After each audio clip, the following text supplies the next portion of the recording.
नमस्कार दोस्तों, आपका हमारे YouTube चैनल ई एजुकेशन पत्रिका में स्वागत है। फ्रेंड्स, आज अपन कंप्यूटर की हिस्ट्री के बारे में चर्चा करेंगे और कंप्यूटर क्या है। आजकल तो अपने जीवन में कंप्यूटर का बहुत ही बड़ा योगदान है। हर जगह कंप्यूटर का उपयोग किया जाता है। बड़ी बड़ी कंपनियों, बैंक, बड़ी बड़ी फर्म, स्कूलों, विश्वविद्यालयों, हर जगह कंप्यूटर का बहुत ही महत्व है। फ्रेंड्स, तो स्टार्ट करते हैं। कंप्यूटर क्या है? What is computer? कंप्यूटर एक इलेक्ट्रॉनिक उपकरण है जिसे सूचना के साथ काम करने के लिए डिज़ाइन किया गया है। कंप्यूटर शब्द लैटिन शब्द कंप्यूटर से लिया गया है। इसका मतलब है गणना या प्रोग्राम करने योग्य मशीन। बिना प्रोग्राम के कंप्यूटर कुछ भी नहीं कर सकता। यह द्विधारी अंकों जैसे बाइनरी नंबर 0 और 1 की एक स्ट्रिंग के माध्यम से दशमलव संख्या का प्रतिनिधित्व करता है। शब्द कंप्यूटर आमतौर पर केंद्र प्रोसेसर इकाई सेंट्रल प्रोसेसिंग यूनिट प्लस आंतरिक मेमोरी इंटरनल मेमोरी को संदर्भित करता है। फ्रेंड्स, एक कंप्यूटर अनुप्रयोगों को निष्पादित करने के लिए डिज़ाइन किया गया है और एकीकृत हार्डवेयर और सॉफ्टवेयर घटकों के माध्यम से विभिन्न प्रकार के समाधान प्रदान करता है। कंप्यूटर एक हार्डवेयर और सॉफ्टवेयर से बनाया गया है। फ्रेंड्स, यह कार्यक्रमों की मदद से काम करता है और द्विधारी अंकों की एक स्ट्रिंग के माध्यम से दशमलव संख्या का प्रतिनिधित्व करता है। इसमें एक मेमोरी भी होती है जो प्रोसेसिंग के डेटा, प्रोग्राम और रिजल्ट को स्टोर करती है। कंप्यूटर के घटक जैसे मशीनरी जिसमें तार, ट्रांजिस्टर, सर्किट, हार्ड डिस्क शामिल होते हैं, हार्डवेयर कहलाते हैं, जबकि प्रोग्राम और डेटा को सॉफ्टवेयर कहा जाता है। जिन वस्तुओं को आप छू सकते हैं, टच कर सकते हैं, वो हार्डवेयर कहलाती है और जिन्हें केवल देख सकते हैं उन्हें सॉफ्टवेयर कहते हैं। जैसे अंदर इंटरनली प्रोग्राम बनाया हुआ है, कोई डेटा है आपका मॉनिटर पर देख रहे हैं, उसे सॉफ्टवेयर ही कहेंगे। फ्रेंड्स, एनालिटिकल इंजन पहला कंप्यूटर था जिसका आविष्कार चार्ल्स बेबज ने किया था और चार्ल्स बेबज को ही कंप्यूटर का जनक या पिता कहा जाता है और उन्होंने 1837 में इसका आविष्कार किया था। इसने पंच कार्ड्स की रीड ओनली मेमोरी रोम की फुल फॉर्म है के रूप में इस्तेमाल किया जाता है। चार्ल्स बेबेज को कंप्यूटर का पिता के रूप में भी जाना जाता है। फ्रेंड्स, बुनियादी भाग बेसिक कंप्यूटर्स जिनके बिना कंप्यूटर काम नहीं कर सकता वह निम्न प्रकार हैं। जैसे पहला है प्रोसेसर, यह सॉफ्टवेयर और हार्डवेयर के निर्देशों को क्रियान्वित करता है। दूसरा है मेमोरी, यह CPU सेंट्रल प्रोसेसिंग यूनिट और स्टोरेज के बीच डाटा ट्रांसफ़र की प्राथमिक मेमोरी में है। और मदरबोर्ड, यह वह भाग है जो कंप्यूटर के अन्य सभी भागों या घटकों को जोड़ता है जिससे सूचनाएं आदान प्रदान होती रहती है। और स्टोरेज डिवाइस, यह डेटा को स्थायी रूप से संग्रहित करता है। उदाहरण के लिए हार्ड डिस्क है, पेन ड्राइव है, यह स्टोरेज डिवाइसेज है। अगला है इनपुट डिवाइसेज जिनके द्वारा आप डेटा को कंप्यूटर के अंदर प्रवेश करवाते हैं। जैसे माउस है, कीबोर्ड है, यह इनपुट डिवाइसेज हैं। आउटपुट डिवाइसेज जिनके द्वारा कंप्यूटर आपको आउटपुट देता है, जैसे प्रिंटर है, मॉनिटर है, यह आपको आउटपुट डिवाइसेज हैं। फ्रेंड्स, आकार के आधार पर कंप्यूटर को 5 भागों में बांटा गया है। पहला है माइक्रो कंप्यूटर, यह एक एकल उपयोगकर्ता कंप्यूटर जिनमें अन्य प्रकार की तुलना में कम गति और भंडारण क्षमता है। यह एक CPU के रूप में एक माइक्रो प्रोसेसर का उपयोग करता है।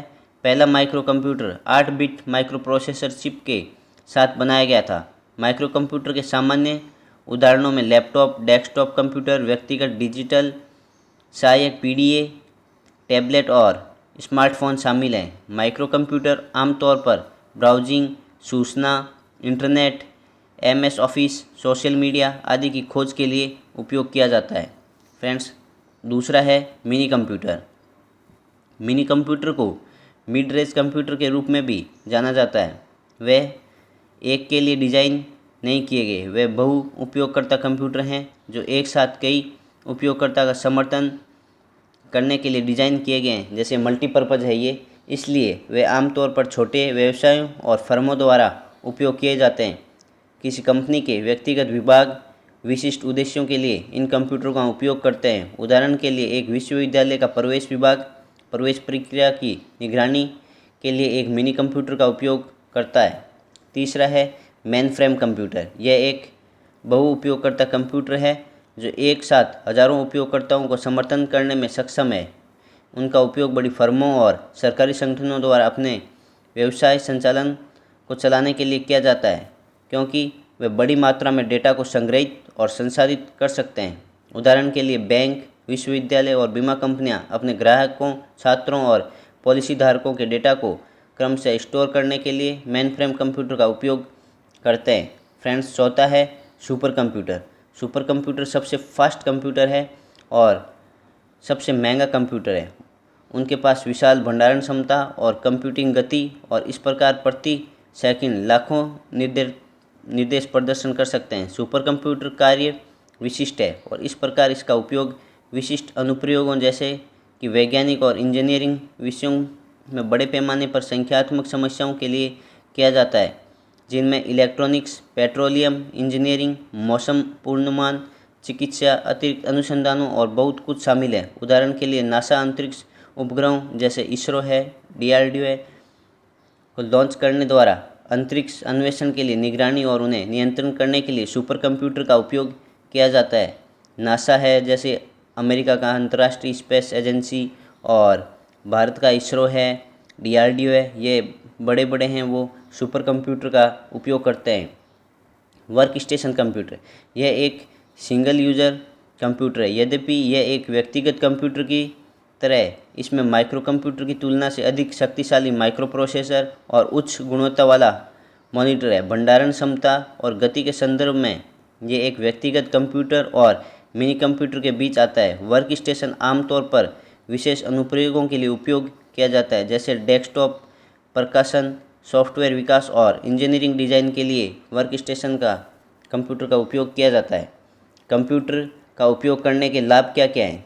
ये एक उत्पादकता बढ़ा देता है, कम समय के अंदर बहुत ही ज़्यादा प्रोडक्टिविटी करता है। उदाहरण के लिए किसी वर्ड प्रोसेसर की बुनियादी समझ होने के बाद आप दस्तावेज़ को आसानी से और जल्दी से बना सकते हैं, संपादित कर सकते हैं, स्टोर कर सकते हैं और प्रिंट कर सकते हैं।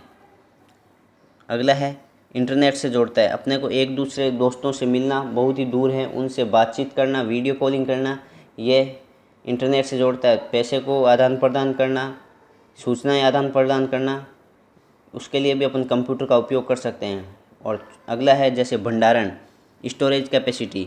अपना जो भी डेटा है उसको बड़ी मात्रा में स्टोर कर सकता है। हमारी कोई महत्वपूर्ण जानकारी है उसको स्टोर कर सकता है, उसको इंडेक्स में सुसज्जित करके डिटेल्ड वाइज स्टोर कर सकता है।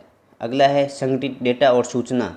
यह न केवल आपके डेटा संग्रहित करने की अनुमति देता है, बल्कि आपको अपने डेटा को व्यवस्थित करने के लिए भी सक्षम बनाता है। उदाहरण के लिए आप विभिन्न डेटा और सूचना को संग्रहित करने के लिए अलग अलग फोल्डर बना सकते हैं और इस प्रकार आसानी से और जल्दी से जानकारी खोज सकते हैं।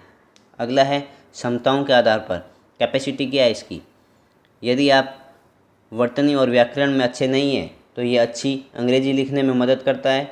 इसी तरह यदि आप गणित में अच्छे नहीं हैं और आपके पास एक महान मेमोरी नहीं है तो आप गणना करने के लिए, परिणामों और संग्रहित करने के लिए कंप्यूटर का उपयोग कर सकते हैं। और अगला है शरीर से विकलांग की सहायता भी ये करता है। जो दिव्यांगजन है उनके लिए भी इसका उपयोग शारीरिक रूप से अक्षम लोगों की मदद करने के लिए किया जा सकता है। जैसे स्टीफन हॉकिंग एक बहुत ही बड़े साइंटिस्ट हैं जो बोल नहीं सकते, के लिए उपयोग किए गए कंप्यूटर को बोलने में सक्षम नहीं थे। स्क्रीन पर क्या है ये पढ़ने के लिए विशेष सॉफ्टवेयर स्थापित करके नेत्रहीन लोगों की मदद करने के लिए भी इसका उपयोग किया जा सकता है। और अगला है मनोरंजन के लिए। जैसे आजकल हर कोई फ़ोन से गाने सुनना, मूवी देखना, खेलना, यह भी एक कंप्यूटर ही है।